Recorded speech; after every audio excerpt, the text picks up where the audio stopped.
Gadis kecil yang bernama John Yen, dia berusia 16 tahun. Dia gadis yang cantik, baik, dan imut.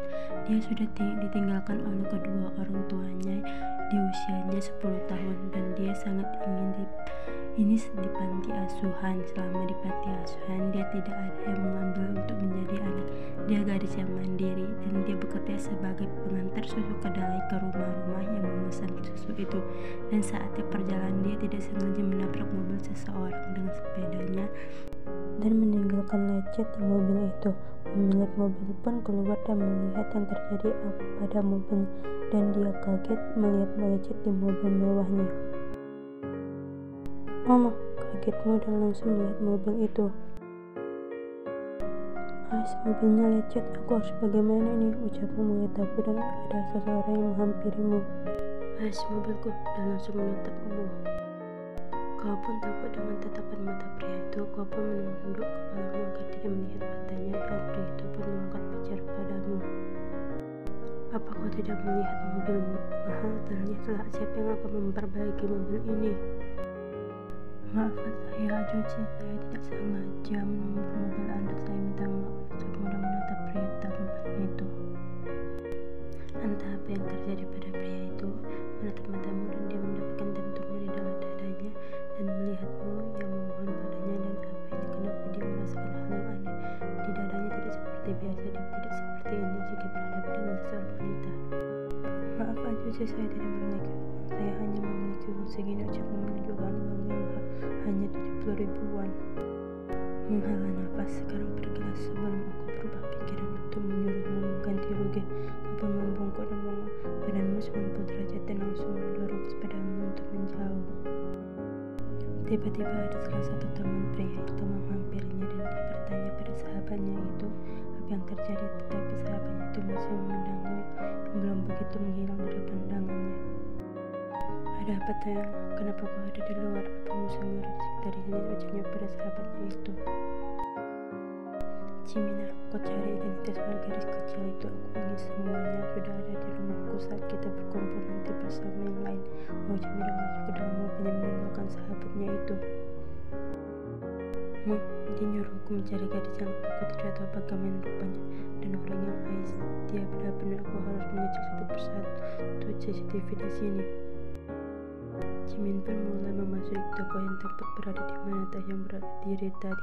Dia ingin meminta rekaman CCTV Taehyung yang bersama gadis yang disuruh mencari identitasnya. Taehyung sedang mengendarai mobilnya untuk menuju ke kediamannya. Dia masih menemukan gadis kecil tadi. Entah kenapa dia sangat tertarik dengan gadis itu. Apa dia tertarik karena gadis itu cantik atau ada hal yang lain? Entahlah, hanya Taehyung yang tahu. Baiklah, aku akan menemuimu, ucapnya. Kau tiba di panti dan kau masuk melihat bibi yang mengasuhmu selama sudah ruang tamu. Kau pun menghampiri bibi itu dan menyalami bibi itu. Bibi itu adalah bibi Han yang mengasuhmu selama di panti. Bibi, aku pulang, ucapmu menghampiri bibi Han. Ya, engkau sudah pulang. Sekarang bersihkan badanmu. Dan bibi minta tolong jaga Renjun sebentar. Bibi mau ke supermarket untuk membeli susu Renjun ya. Nah bibi, kau pun menuju kamarmu untuk membersihkan tubuhmu dan mengambil Renjun di kamar dan duduk di ruang tamu tengah ini. Saat ini kau sedang bermain dengan Renjun. Renjun adalah anak kecil yang baru saja dititipkan oleh kedua orang tuanya di sini karena orang tuanya tidak sanggup untuk membiayainya. Kau benar-benar menyayangi Renjun seperti adik kandungmu sendiri. Asalnya kalian hanya tinggal berdua di sini, jadi kau di sini masih bisa membantu bibi Han untuk menjaga Renjun. Berapa jam kemudian bibi Han kembali dan membawa barang-barang pembawaannya. Di sini sudah ada 3 pria, di antaranya ada Taehyung, Jimin, Jungkook, mereka sedang berkumpul untuk menyelesaikan tugas mereka sebagai seorang mafia.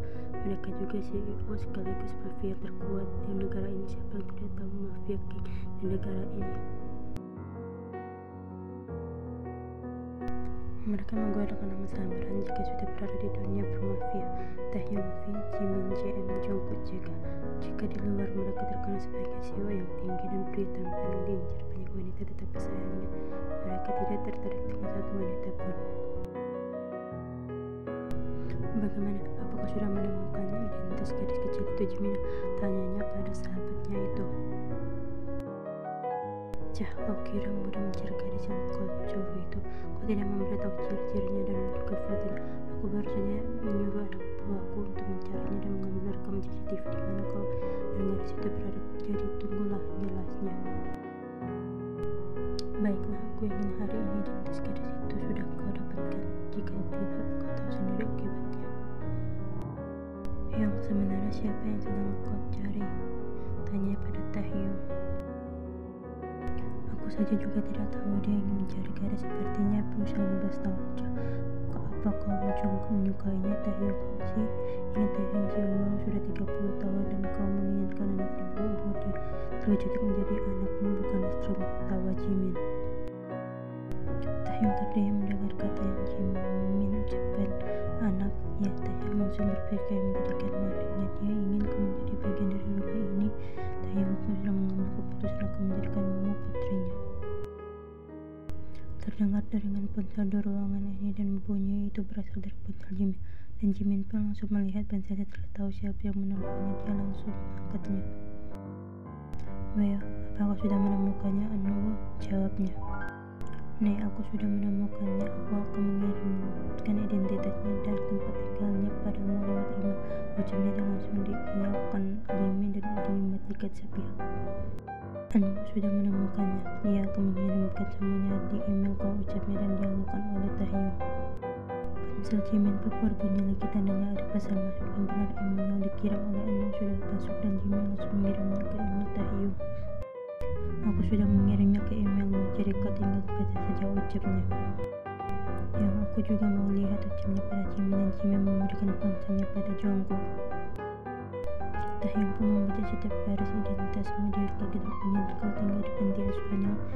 Ya, panti asuhan yang sering dia kunjungi setiap minggunya untuk memberikan bantuan makanan dan lainnya di panti itu. Dan pas sekali biasa jadwal untuk berkunjung ke panti itu. Oh, Yong, dia benar-benar cantik. Aku jadi ingin memilikinya, Taehyung. Yong, untukku saja nih, dia lebih cocok menjadi kekasihku. Ini tepatnya untuk menjadi istriku. Jungkook mendapatkan tatapan mematikan dari Taehyung dan Jungkook langsung menggelengkan kepalanya menandakan jika dia hanya bercanda dengan ucapnya. Dia tadi tidak serius dan saat itu juga Taehyung mengambil ponselnya dan sakut celananya untuk menghubungi salah satu anak buahnya. Beli perlengkapan seperti biasa, bisa kita datang ke panti, ucapnya dan langsung mematikan ponselnya dan menuju ke kamarnya. Yang apa aku tidak salah dengar tadi? Tanyanya pada Jimin yang ada di sampingnya. Oh, apa dia sering pergi ke panti? Tapi kenapa dia tidak pernah bilang kepada kita? Malam ini kita tidur di sini, biar kita ikut dia besok ke panti. Nah, Yong, ucapnya.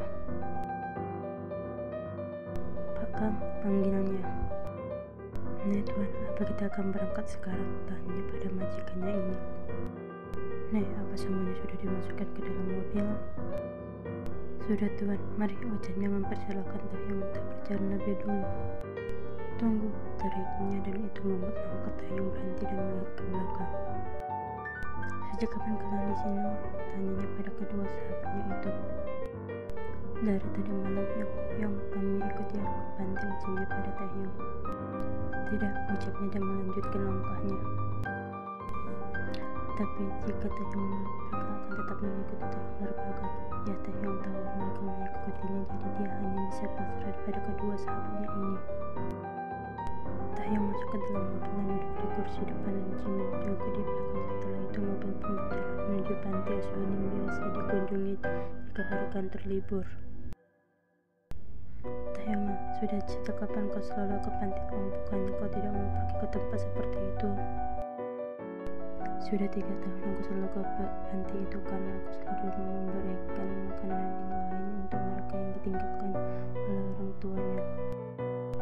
Wah, rupanya mafia yang kejam ini juga punya hati yang baik, ucapnya langsung. Ulangi ucapanmu itu, menatap Jimin dari kaca. Jimin pun diam dan mereka pun fokus pada ponsel masing-masing dan tak terasa sampai di tempat itu. Tujuan mereka itu panti asuhan. Taehyung pun tunduk menuju pintu panti itu.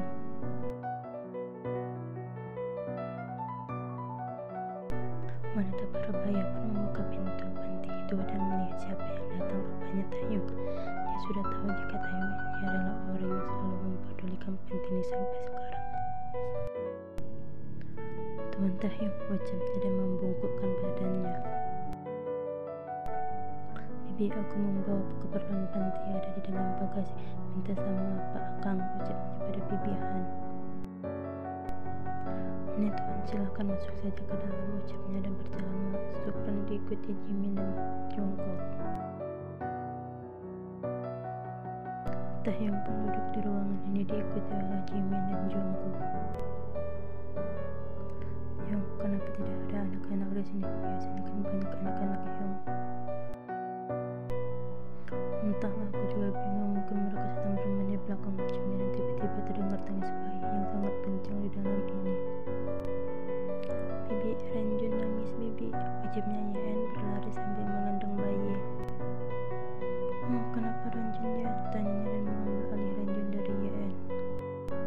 Yeon juga tidak tahu, Bibi. Yeon juga sudah memberikan susu, tapi Renjun masih menangis, Bibi, ucapnya menangis. Jangan menangis Yeon, tidak apa-apa, mungkin dia ingin tidur, ucapnya menenangkanmu. Sekarang Yeon, apa boleh Bibi minta tolong buatkan minuman untuk tuan-tuan ini, ucapnya dan kamu mengambil menuju dapur. Maaf Bibi, apa saya boleh bertanya? Net, silakan Tuan. Begini aja, kenapa saya tidak melihat anak-anak panti di sini? Benar, di sini hanya tinggal Yeon dan bayi ini. Saya juga bingung kenapa yang tidak ada yang mau di sini. Dia sudah 6 tahun di sini tapi tidak ada yang mau. Kenapa bisa seperti itu? Kenapa dia tidak ada yang mengambil Bibi? Tanyanya. Saya tidak tahu juga, tapi dia memang sering mengantar susu kedelai yang saya buat. Jadi jika orang tua yang datang dia selalu tidak ada di sini. Saya akan mengadopsi Yeon sekarang, ucapnya spontan tanpa memikir apapun.